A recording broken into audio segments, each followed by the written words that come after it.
زندگی میں کبھی بھی کسی شخص کے ساتھ بھی تعلق لالچ کا نہ بنائیں، ورنہ آپ ٹوٹ کے بکھر جائیں گے۔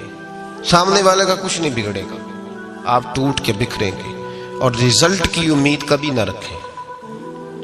وفا ہوتی دو طرفہ ہے پر کرنی یک طرفہ چاہیے، یاد رکھ لیں۔ وفا ہوتی دو طرفہ ہے، کرنی یک طرفہ چاہیے۔ جو کہتا ہے نا سامنے والا کرے گا تو میں کروں گا، وہ بھی کچا ہے، وہ کمزور ہے، وہ ابھی پکا نہیں ہوا۔ وفا کرنی یک طرفہ چاہیے، تو کر، سامنے والا نہیں کرتا تو نہ کرے، تو اپنی طرف دیکھنا، سامنے والے کو چھوڑ، وہ نہیں کرتا تو نہ کرے، اس کا اپنا۔ حضرت امام احمد بن حنبل رحمت اللہ تعالی علیہ، یہ وفا کے عنوان میں بڑی اہم بات ہے اگر آپ کو سمجھ آئے تو۔ امام احمد بن حنبل رحمت اللہ تعالی علیہ جھیل کے کنارے، ندی کے کنارے وضو کر رہے تھے۔ ایک بچھو ساتھ ساتھ چل رہا تھا، وہ چلتے چلتے پانی میں گر گیا۔ امام احمد بن حنبل نے ہاتھ رکھا، بچھو کو باہر نکالا۔ جب باہر نکالا تو اس نے ڈانگ مارا۔ جس کی طبیعت میں ڈانگ ہوگا تو وہ ڈانگ ہی مارے گا، کے پاس ہے ہی اور کوئی نہیں تو وہ کرے کیا، وہ مجبور ہے۔ اس نے ڈانگ مارا، امام صاحب نے باہر رکھا۔ بھیگا ہوا بچھو آپ نے دیکھا ہو، جب ندی کنارے چلتا ہے تو پھر گر جاتا ہے، وہ پھر گرا تو امام صاحب نے پھر نکالا، نکال کے باہر رکھا تو اس نے پھر ڈانگ مارا، پھر ساتھ ساتھ چلتے چلتے وہ گر گیا۔ کئی دفعہ ایسے ہوا، کئی دفعہ امام صاحب نے نکالا۔ ایک شخص قریب کھڑا دیکھ رہا تھا، وہ کہنے لگا حضور بس کریں، آپ نکالتے ہیں وہ ڈانگ مارتا ہے، چھوڑ دیں۔ آپ فرمانے لگے اچھا بھائی بڑا تو عجیب مشورہ دے رہا ہے، وہ اپنی بری عادت پہ ڈٹ گیا ہے تو میں اچھی عادت ہی چھوڑ دوں؟ وہ بری نہیں چھوڑ رہا، ڈٹ گیا ہے، بار بار ڈانگ مارتا ہے تو میں اچھی چھوڑ دوں؟ آپ اپنی طرف دیکھیں گے، ہماری طرف سے کوئی کمی نہیں آنی چاہیے، سامنے والے جانے، اس کا کام جانے۔ وفا کا رشتہ مضبوط رکھیں، دوستی کا تعلق مضبوط۔ میاں صاحب نے کہا چنگی مندی سجنا کولو 100 واری ہو جاتی، کتنی واری؟ پکی گل ہے نا جی، کتنی واری؟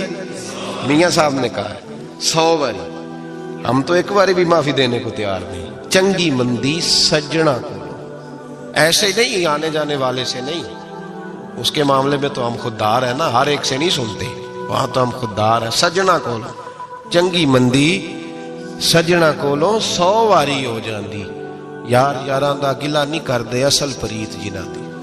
دنیا میں وفا ختم نہیں ہوئی، پر ہم نے وفا کا رشتہ ہی نہیں بنایا، ہم نے تعلق ہی نہیں بنایا، وفا کا تعلق ہی نہیں بنایا۔ میرے شیخ سے کسی نے پوچھا تو حضور آپ ہاتھوں میں ہاتھ لے کے بیعت کرتے ہیں؟ تو آپ فرمانے لگے وہ تو ادا ہے نا، وہ سنت ہے، لیے تو ہاتھوں میں ہاتھ ہی ہوتے ہیں، لیکن فرمایا جب کسی کو سامنے بٹھاتے ہیں تو اصل بات ہی ہوتی ہے کہ ہم دلوں میں دل لے کے بیعت کر رہے ہیں، ہم دلوں کو دلوں سے باندھ رہے ہیں، اور یہ وہ رشتہ ہے جو قبر کی دیوار کے اندر جا کے بھی دوبارہ کھلتا نہیں، یہ قائم ہی رہتا ہے۔ رشتے وفا کے پیدا کریں، خلوص کے پیدا کریں، للہیت کے پیدا کریں۔ میرے نبی پاک سید عالم صلی اللہ تعالی علیہ وسلم نے اس وفا کو آگے پھیلایا ہے۔ نبی پاک سید عالم صلی اللہ تعالی علیہ وسلم نے رشتوں کی مضبوطی کا حکم دیا ہے۔ عرض کی یا رسول اللہ صلی اللہ علیہ وسلم، صحابی نے پوچھا حضور مجھے سب سے زیادہ کس صدقے کا ثواب ملے گا؟ ترغیب و ترہیب میں حدیث موجود ہے، حضور کس صدقے کا ثواب سب سے زیادہ ہے؟ تو اللہ کے رسول نے فرمایا تیرا رشتہ دار ہو، تجھ سے ناراض ہو اور ضرورت مند ہو، تجھ سے ناراض ہو ضرورت مند ہو تیرا اپنا، اس کو تو اگر صدقہ دے گا تو اللہ تجھے سب سے زیادہ اجر عطا فرمائے گا۔ رشتوں کو نبھانے کے لیے جن ضرورتوں کی ضرورت ہوتی ہے، جن حاجتوں کی، ہم جو رشتے بناتے ہیں نا، ہمارے رشتے ہیں ضرورت کے، لالچ کے۔ جب تک لالچ پورا ہوتا ہے رشتہ ہوتا ہے، حالانکہ رشتے ضرورت کے نہیں ہونے چاہیے، رشتے عقیدت کے ہونے چاہیے، رشتے محبت کے ہونے چاہیے۔ اور روحانی زندگی میں اگر کوئی رشتہ لالچ کا ہو تو وہ تو 2 قدم نہیں چلتا، ٹوٹ جاتا ہے۔ عقیدت اور محبت اور احترام کا جو رشتہ ہوتا ہے وہ مضبوط ہوتا ہے، وہ ہمیشہ چلتا ہے، اس کے اندر پختگی ہوتی ہے۔ وفا اس رشتے کے اندر آتی ہے جس رشتے کے اندر کوئی لالچ۔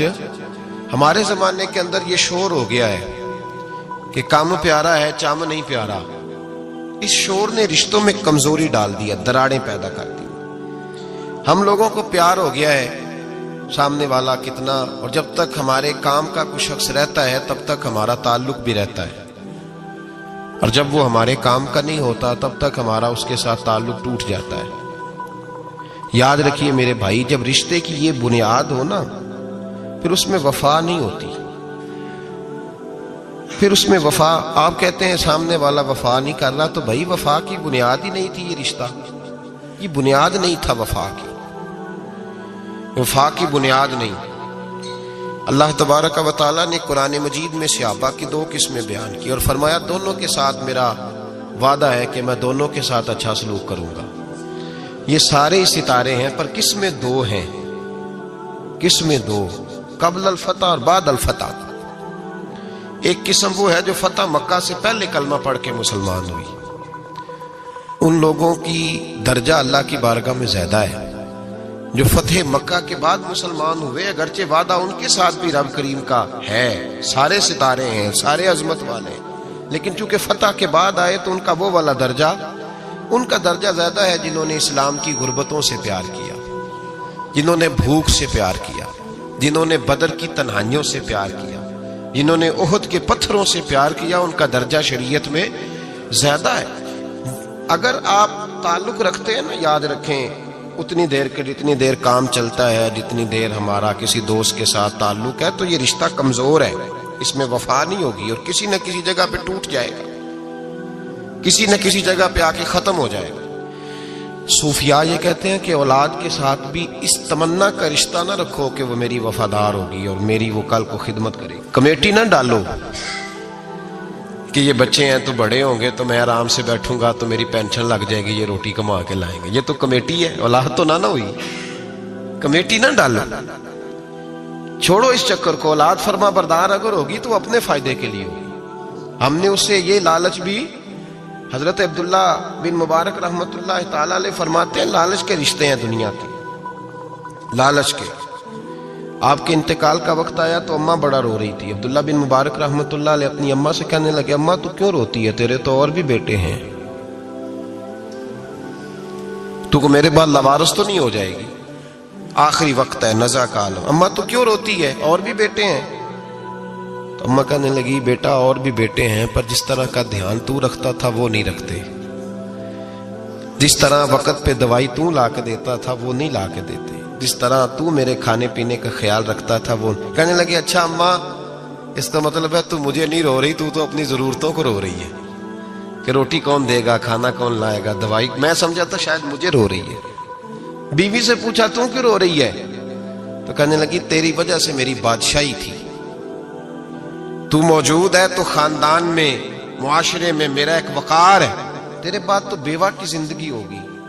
آپ فرمانے لگے اوہو میں سمجھا تھا شاید مجھے رو رہی ہے، تو اپنے وقار کو رو رہی ہے۔ بیٹوں اور بیٹیوں سے پوچھا تمہاری آنکھوں میں کیوں آنسو چھلکتے ہیں؟ کہنے لگے ابا جس پیار سے باپ شادی کرتا ہے دوسرا کوئی نہیں کر سکتا، اور جس محبت سے باپ لا کے کما کے دیتا ہے دوسرا کوئی نہیں دے سکتا۔ فرمانے لگے اوہو میں سمجھا تھا مجھے رو رہے ہو، تم تو شادیوں کو رو رہے ہو، میرے ساتھ تو تعلق ہی نہیں۔ پھر عبداللہ بن مبارک رونے لگے، اب پھوٹ کے روئے۔ کسی نے کہا آپ کیوں روتے ہیں؟ فرمایا آج سمجھ آئی ہے، میرے ساتھ اگر بے لوث رشتہ ہے تو یا خدا کا ہے یا محمد مصطفیٰ کا ہے صلی اللہ علیہ وسلم، آج سمجھ آئی ہے۔ وہ میں نے جن کے ساتھ تعلق مضبوط کیا ہی نہیں، کبھی فجر چھوڑی، کبھی زور چھوڑی، کبھی یہ رہ گیا، کبھی وہ رہ گیا، کبھی داڑھی کا پروگرام بنا، کبھی رہ گیا، جن کے ساتھ میں کمزور تھا وہ میرے ساتھ مضبوط تھے، اور جن کے ساتھ میں مضبوط تھا ان کا میرے ساتھ کیا حال تھا۔ یہ کمزوری ہے رشتوں میں، وفا نہیں۔ ہمیں تو بھائی کام پیارا ہے، چم نہیں، بالکل۔ بچے شکایت کرتے ہیں، کہتے ہیں ابا کماؤ پتر سے پیار کرنے لگا ہے، بچے شکوا کرتے ہیں، کہتے ہیں جو آدمی جیب میں زیادہ پیسے ڈالتا ہے ابا جی کا پیارا ہے۔ باپ شکوا کرنے لگے ہیں، کہتے ہیں میں مالدار ہوتا تو میرے بچے بھی فرما بردار ہوتے۔ رشتوں کو روح کا رشتہ بنائیں، وفا کا رشتہ بنائیں، وفا کا۔ کتے کا ذکر قرآن پاک میں آیا ہے، اس لیے آیا ہے کہ اس نے اللہ کے ولیوں سے وفا کی تھی۔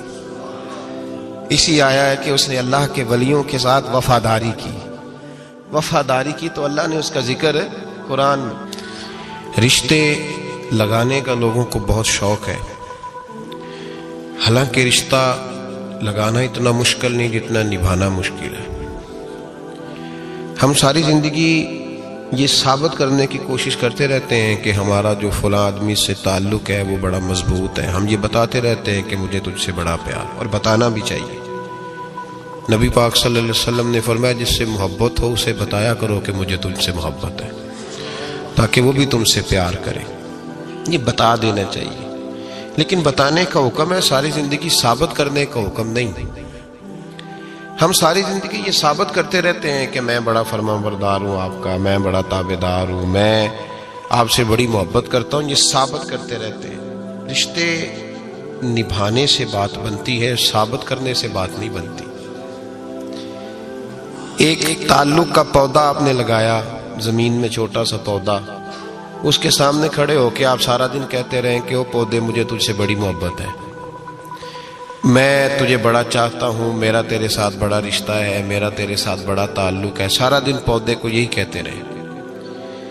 اور چھوٹے سے پودے، مجھے تجھ سے بڑا پیار ہے، میں رات بھی تجھے خواب میں دیکھ رہا تھا، کل بھی مجھے تو یاد آ رہا تھا، پرسوں بھی مجھے تو یاد آ رہا تھا، تو اس سے وہ پودا پروان نہیں چڑھے گا۔ پروان چڑھانے کے لیے اسے پانی دینا ضروری ہے، پروان چڑھانے کے لیے اسے جڑی بوٹی سے بچانا ضروری ہے، اسے پروان چڑھانے کے لیے اس پودے کو دھوپ اور چھاؤں مناسب فراہم کرنا ضروری ہے۔ سارا دن ثابت کرنے سے پودا پروان نہیں چڑھے گا۔ میرے بھائی، رشتے بتانا چاہیے، ضروری ہے، نبی پاک صلی اللہ علیہ وسلم نے حکم دیا۔ ہم سارا دن ثابت کرتے رہتے ہیں، لیکن رشتے پروان چڑھانے کے لیے جس پانی کی ضرورت ہوتی ہے، جس دھوپ چھاؤں کی ضرورت ہوتی ہے، رشتوں کے بیچ جو جڑی بوٹی آ رہی ہوتی ہے اسے کاٹنے کی جو ضرورت ہوتی ہے، وہ کام ہم کرتے نہیں۔ ثابت کرنے سے رشتے مضبوط نہیں ہوتے، چاہے روزانہ آپ ملاقات کر کے ثابت کریں کہ مجھے پیار بہت زیادہ ہے، رشتے عمل کرنے سے مضبوط ہوتے ہیں۔ ایک بادشاہ تھا، بادشاہ جو ہوتے تھے ان کے اپنے اپنے مزاج ہوتے تھے۔ اس بادشاہ نے 4 5 6 کتے رکھے ہوئے تھے، اور کتے بڑے بڑے کتے تھے، اور بڑے وہ خون خار کتے تھے، چیر پھاڑ کھا جاتے تھے، شیر جتنے ان کے قد تھے۔ بادشاہ تھوڑا سا کسی آدمی سے ناراض ہوتا نا، تو ایک بہت بڑے پنجرے کے اندر ایک بہت بڑا سلاخوں کا گھر اس نے بنایا ہوا تھا، اس میں کتے ہوتے تھے، اور کتے کو جب باندھ کے رکھا جاتا ہے تو زیادہ زہریلا ہو جاتا ہے، وہ زیادہ اس کے اندر کرواہٹ آتی ہے، زیادہ کاٹتا ہے۔ اس نے قید کیے ہوئے تھے، کتے تو بڑے زہریلے تھے۔ جس آدمی سے بادشاہ تھوڑا سا ناراض ہوتا نا، تو وہ کتے کے آگے اس آدمی کو ڈالتا، کتے اس کو چیر پھاڑ کے کھا جاتے۔ یہ سزا تھی، لوگوں کو پتا تھا۔ بادشاہ کے وزیر نے بڑی خدمت کی بادشاہ کی، 35 سال تک نوکری کی، لیکن ہر سورج نے غروب تو ہونا ہی ہوتا ہے نا، ہر چاند نے ڈھلنا بھی ہوتا ہے۔ اب بوڑھا ہونے لگا، وہ جو مضبوط حافظہ تھا وہ کمزور ہونے لگا، ہلکی ہلکی غلطی۔ بادشاہ مزاج کا بادشاہ تھا، پر نہیں سمجھ میں آیا، تو میں نے کہا کہ لوگ کہتے ہیں ہمیں کام پیارا ہے، چم نہیں، تو رشتہ وفا کا تھا ہی نہیں۔ وزیر سمجھنے لگا کہ اب نہ میں بھی غلطیاں کرنے لگا ہوں، تو ایسا نہ ہو کسی دن میں بھی ان کتوں کا شکار ہو جاؤں۔ اس نے بادشاہ سے کہا کہ بادشاہ،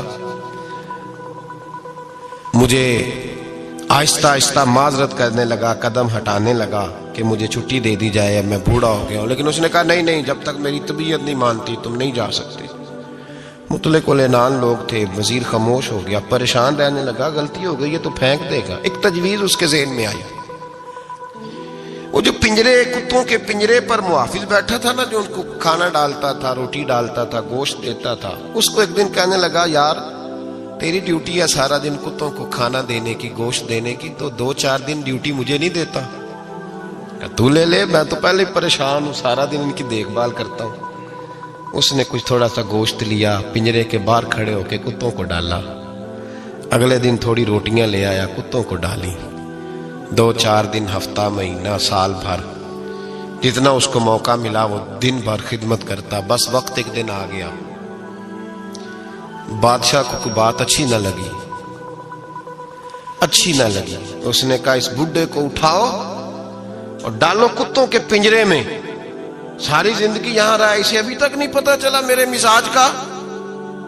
جب اٹھا کے پنجرے میں ڈالا نا, تو بجائے اس کے کہ کتے اسے کاٹ کھاتے, وہ اس کے پیر چومنے لگے. وہ پیر چومنے لگے, ہاتھ چومنے لگے, چاٹنے لگے. تو بادشاہ سامنے کھڑا تھا نظارہ دیکھنے کو کہ چیر پھاڑ کرتے تو خوش ہوا کرتا تھا. خونخوار درندے جیسی اس کی طبیعت